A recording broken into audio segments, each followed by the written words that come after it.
All right, so I'm just going to say a few words to reinforce some of the content we did on neural control. So as I said, this is always a little bit tricky because you maybe haven't had a lot of exposure to this. So I just want you to think about afferent and efferent. Afferent are nerves that are perceiving in the periphery and transmitting back some sort of sensory information for interpretation. Efferent are things that will make an effect, so they're going from the spinal cord out. And there's more detail about that in the notes. I just want to make sure that's clear for everyone and let you know that there's different sizes to the motor neurons. So larger motor neurons can transmit at a faster rate because they have a larger diameter. They also tend to have what's called myelin, which is a covering that has little indentations or nodes, as you can see here, or on the drawing on the far your right-hand side. When you have myelin, the action potential or the message can skip between those nodes. So not only is the diameter of the nerve larger, but the transmission is faster because of the larger diameter, because it's myelinated, and you can sort of like hop, skip, and jump that message along. Okay?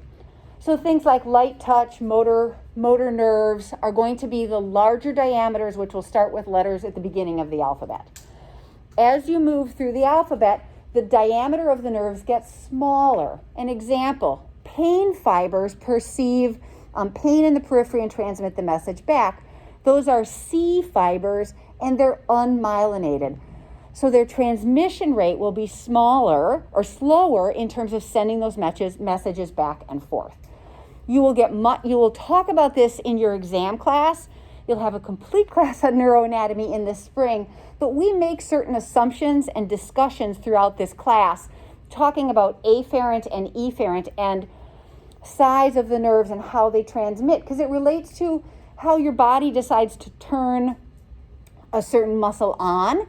And if that muscle can do the job, that's great. If the muscle needs help, it needs to recruit other muscles to add more strength for you to accomplish a task.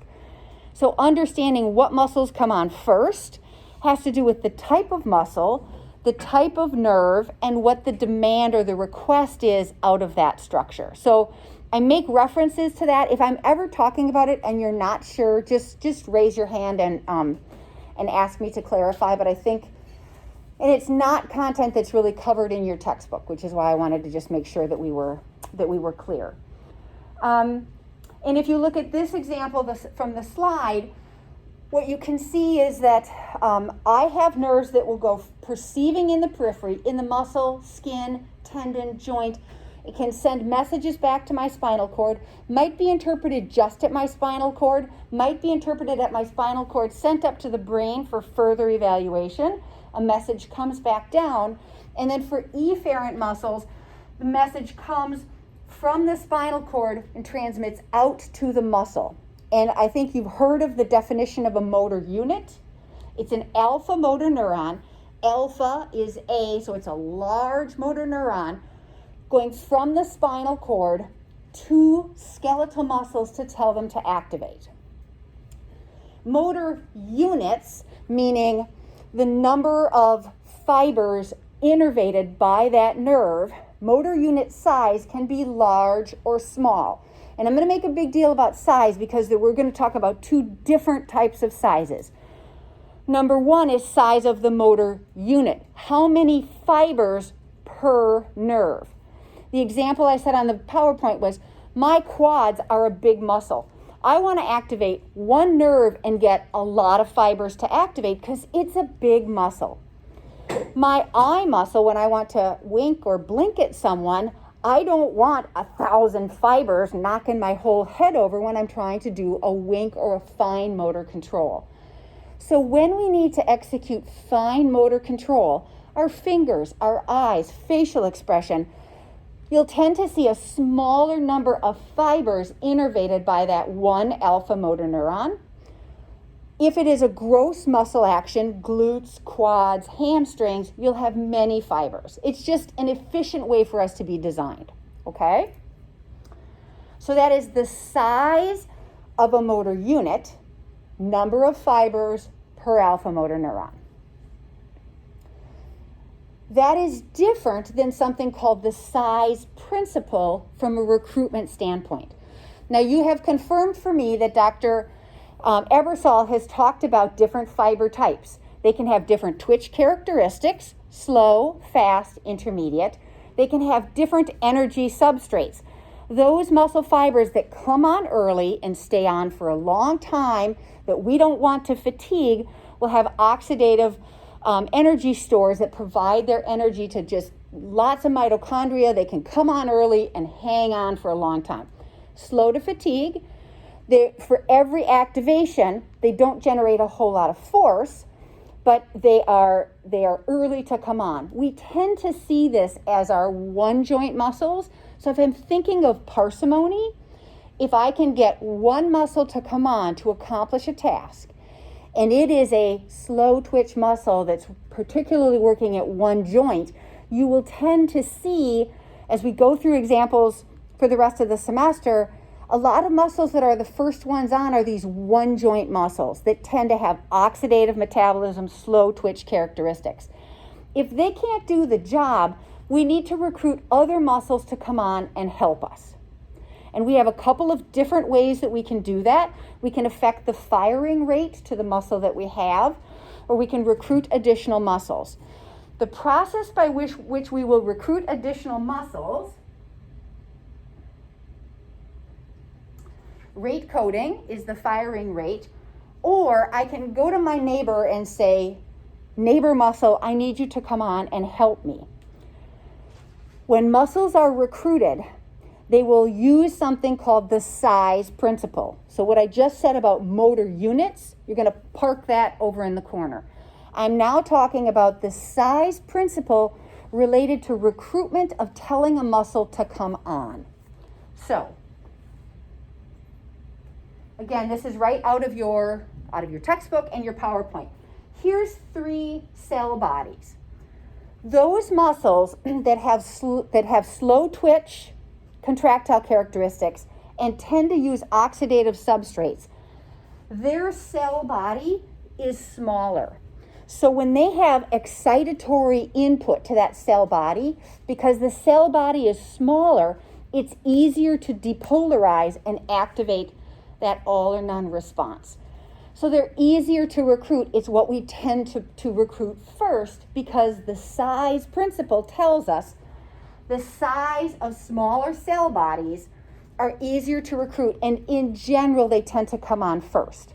If we need more help, we might recruit another slow oxidative muscle, or we might then go to the big dogs, the phasic muscles that are going to give us lots of strength for activation. But law of parsimony tells me I don't want to waste energy, so I'm not going to recruit a big phasic muscle to do a small task right off of the bat, because it's harder to recruit and I might waste energy in doing so. So when you see things related to the size principle, the size is the size of the cell body, not number of fibers per motor unit. That often gets confused, so I just wanted to make sure that that was clear. We have 2 different sizes we're talking about. And there are age-related changes in things like the size of motor units, which we'll save for another day. Okay? All right, so one more thing.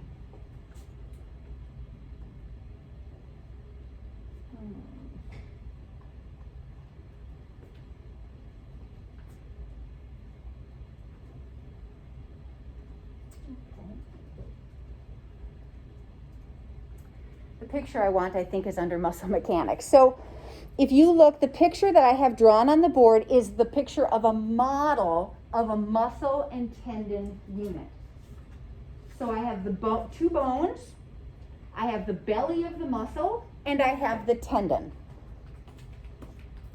So in your muscle mechanics PowerPoint, here's the 2 bones, here's the belly of the muscle, here's the tendon on either side, And in the belly, you'll have two components, actin and myosin, which are the active components that there's an energy cost for them to activate and generate tension. There are also all of the connective tissues that are made of collagen that we studied this summer. And you remember, you're probably excited to see the collagen model in person.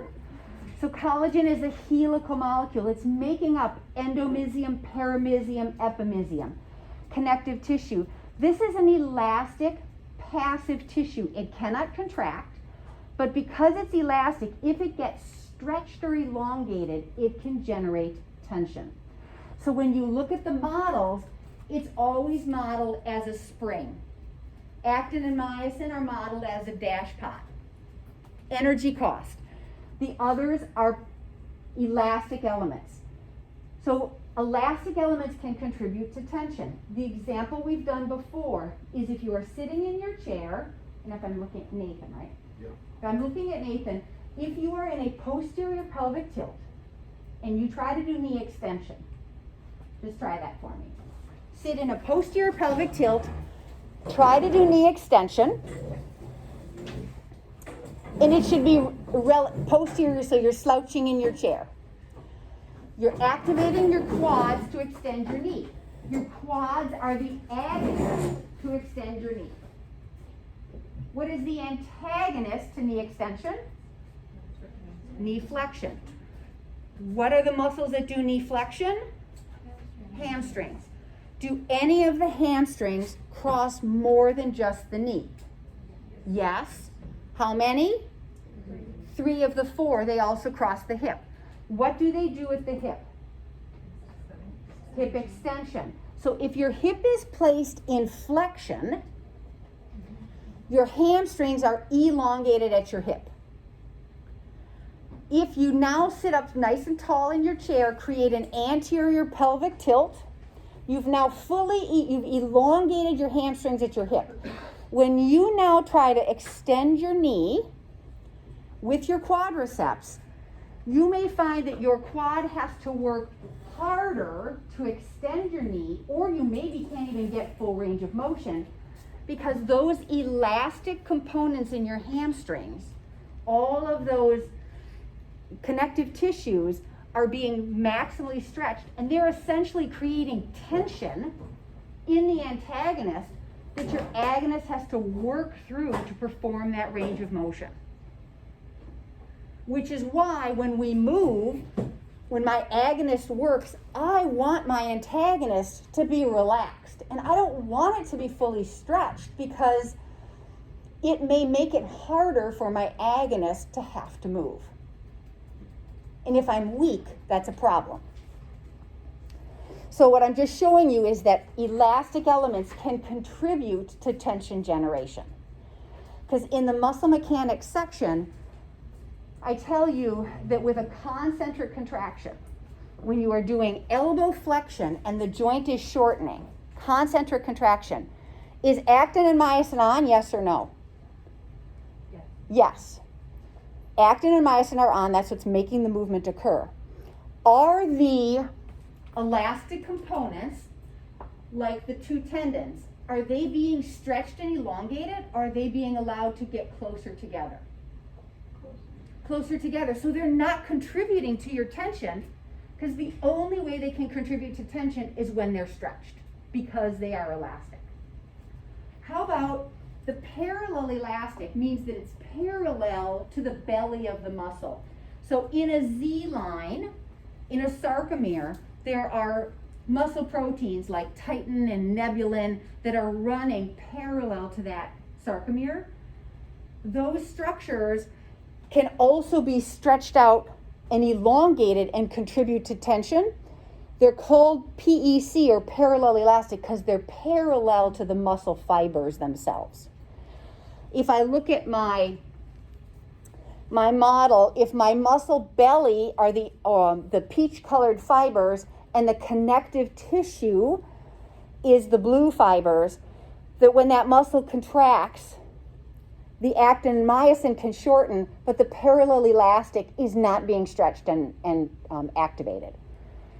So if I want my patient to really utilize actin and myosin and load those structures so I add more protein, add muscle bulk, get stronger, concentric contractions will help me because the only thing working is actin and myosin. It's a good stimulus if what you want to do is build more muscle protein.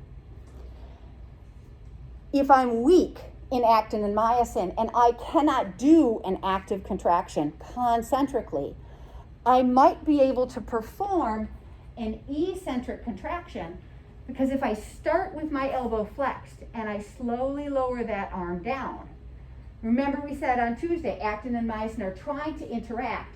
What is now happening to the tendon with that eccentric contraction? Why is it elongating? Because it's being stretched. Because what's happening to the overall length of the muscle? It's getting longer. The overall length of the muscle is elongating. So the parallel elastic components are being stretched. The series elastic components are being stretched. So with an eccentric contraction, I'm borrowing strength from these elastic components. They can give it to me because the overall length of the muscle is being stretched.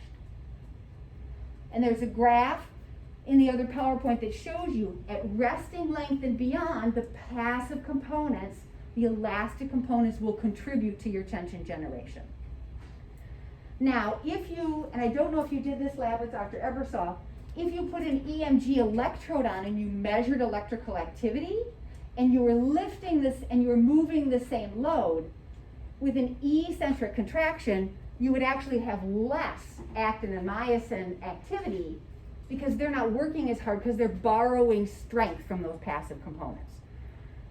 You can choose how your patients exercise depending on what they need to do functionally and what current strength they have. You might train them with eccentric contractions till they're strong enough to do concentric contractions. You might train them in a certain way if they've had a surgical tendon repair that's different than someone who just has a sore joint. Okay, so understanding the model of the muscle helps us to understand which type of muscle contractions generate more or less force generating capacity. Okay. At the end of the class, I'll come back and ask you what you think about an isometric. Just had to throw that in there because when you do your lab work, you guys are going to have to explain some of that, so I just want to make sure we were okay. Now, I'm going to talk about joint receptors. Picture here. So there are 4 types of joint receptors. 1, 2, 3, and 4. I'm going to start at the bottom. A number 4 joint receptor is a free nerve ending. It perceives pain. So if I have, so its job is to perceive pain in and around my joint. It's in the capsule, it's in the ligaments, it's in fat pads. Its job is to perceive pain, send the message back to my body for interpretation. Okay? Type 1 and 2 joint receptors, and later you'll learn that they're Golgi and Pacinian, and you don't have to know that for us right now. Just know the type 1 joint receptors, like I attempted to do on the voiceover PowerPoint. They're very heavily populated in your proximal joints, and they're always firing, like beep, beep, beep, beep, beep, beep, beep, beep, beep, beep, beep, beep, beep. They're just always discharging because they're perceiving static position. My arm's at my side. Beep, beep, beep, beep, beep, beep, beep, beep, beep, beep, beep. It's just constantly sending a message saying, I'm here I am, I'm here, nothing's happening. The type 2 joint receptors are more heavily populated in the distal joints because they're activated when you move. So when you move your arms, you'll get zip, zip, zip, zip, zip, zip.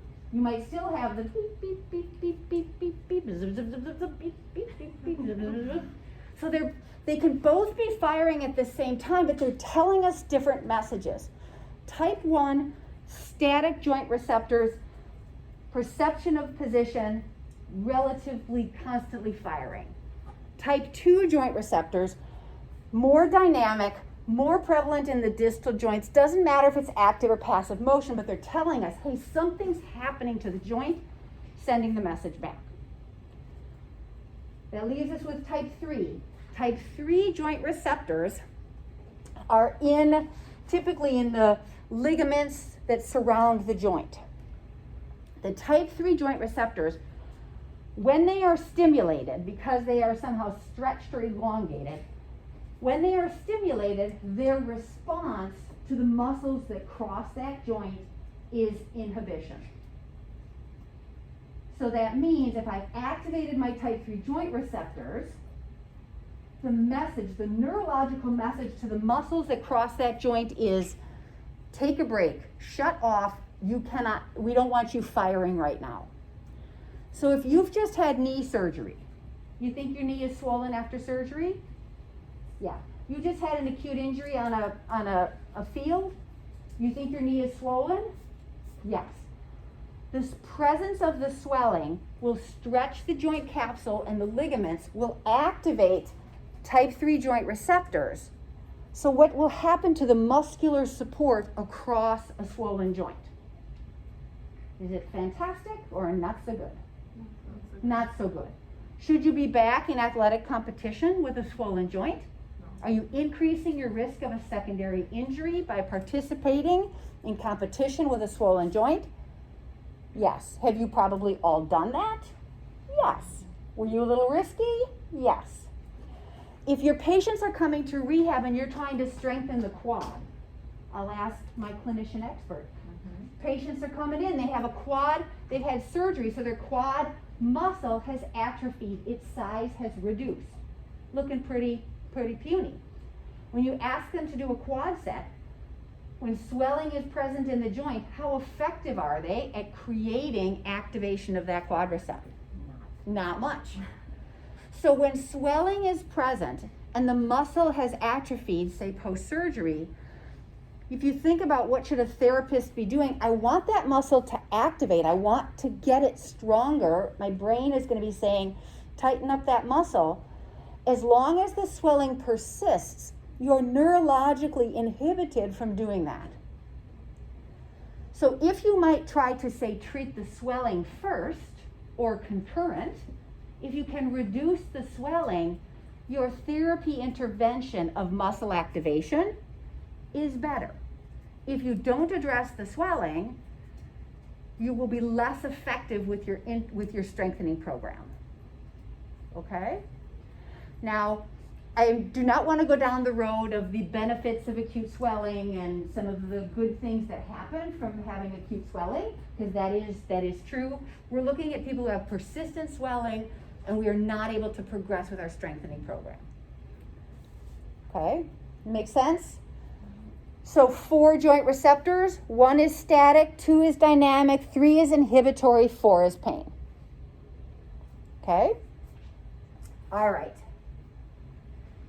The next is Golgi tendon organs along the lines of the type 3 joint receptor, except it lives in the tendon that is inserting into the bone. So it's a sensory organ in that tendon. It is activated by tension or force. If you activate the GTO, the response to the muscle that GTO lies within is inhibition. Well, how can I remember that? The purpose of the GTO is to protect, if you get to an end range of motion and you have such elongation and that tendon is being so elongated and you stimulate a GTO, if it inhibits that muscle, it's serving to protect that muscle from being over elongated and injured. So it will just sort of shut down if it has too much perception of tension generation. So GTOs are designed to be protective. When you get to the ends of your range of motion, you can activate them and they can demonstrate inhibition to the muscles that they lie within. If you activate a GTO, what happens is the muscle will relax. Okay? Yep. Does the muscle have to be active or passive or both? It does not matter.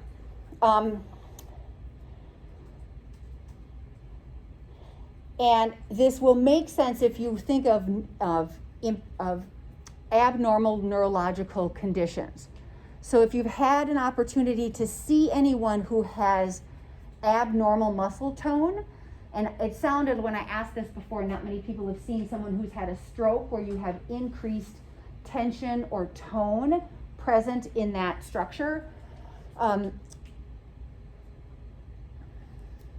You sometimes see some abnormal occurrences in the muscle, things like clonus. Has anybody worked in a hospital where you've taken someone's foot and like put their foot onto a wheelchair, the foot pad of a wheelchair? Sometimes with abnormal neurological condition, you put the foot onto the wheelchair and you'll start to get this cloning or this activation of their plantar flexors because you are elongating that plantar flexor to put their ankle into neutral on the foot pad of the wheelchair, and that can trigger this abnormal response. If you take and apply manual pressure to that tendon, you can stimulate the GTO and that clonus will resolve. Be an example of how you might activate a GTO for the benefit of the patient. And I know a lot of this is kind of hard to grasp because you're not quite there yet. So 4 joint receptors, 1, 2, 3, 4, you should know those and what they do. The GTO is at the tendon. The sensory organ is called a 1B that perceives that sensation. When it's activated, the feedback to that muscle that it lies within is for inhibition.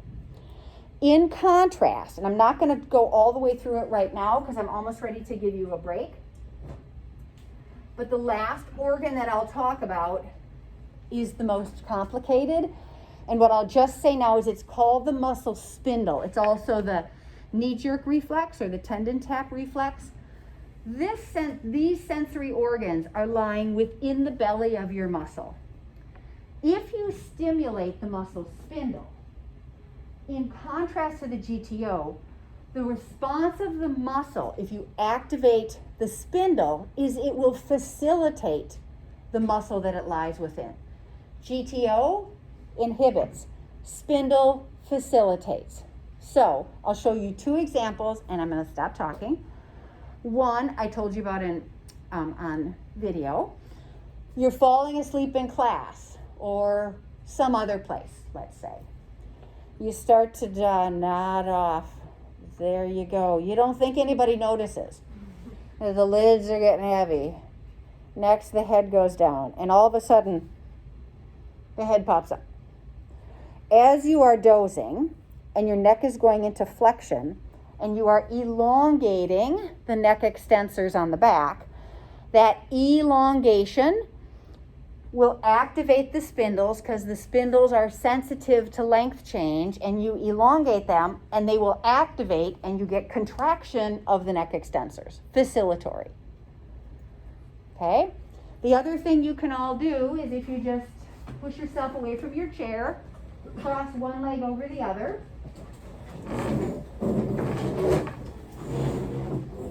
Take your hand, your hypothenar eminence, and you're going to give a little chop to the spot, the soft spot between the insertion of the patellar ligament onto the tibial tubercle and the inferior pole of the patella.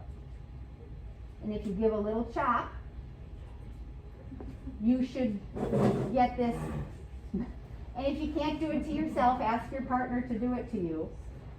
By tapping that tendon, you are changing the length of the tendon, activating the muscle spindle. The response to the muscle that the spindle lies within, so I'm changing my tendon, but my belly of my muscle perceives that. When I have that length change, little brisk, isn't it? When I have that length change, what I see is activation. I get a little kick of the quad. So the tendon tap reflex, or the falling asleep in class, or standing in line and you sway forward and something brings you back. Those are all examples of activation of the muscle spindle. In your exam class this summer, not quite yet, but you're going to do neurological evaluation. And you're going to do some tests like an Ashworth and tendon taps. And so you'll actually practice this on each other and maybe your OLA participants, and you'll get a better sense. You can come back to this and go, oh yeah, that's kind of familiar, okay? But we bring it up in context, so I dump it on you now, okay? There's a little more detail on that spindle that I'm just gonna tuck away till we do some fun interactive things and rejuvenate your minds, and then we'll come back to it again, okay?